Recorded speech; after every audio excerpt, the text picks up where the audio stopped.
faallaa jaalalaa sirraan fagaadha yoon jedhu asnatti dhiyaatta yoon sitti dhiyaadhu ati narraa fagaatta amala sitti tolee gaafan si dubbisu fuula na dhoowwattee narraa garagalta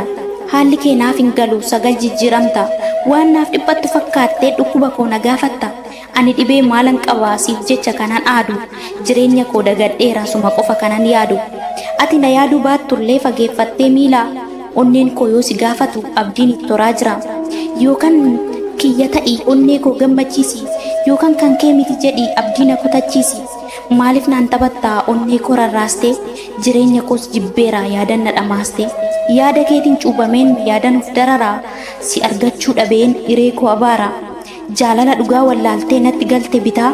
har'a naaf badhu booda ni gaabbita gaafas gaabbitee maal godhaa erga aduun dhiite dhiifa manaan jechuuf onnee koo namiite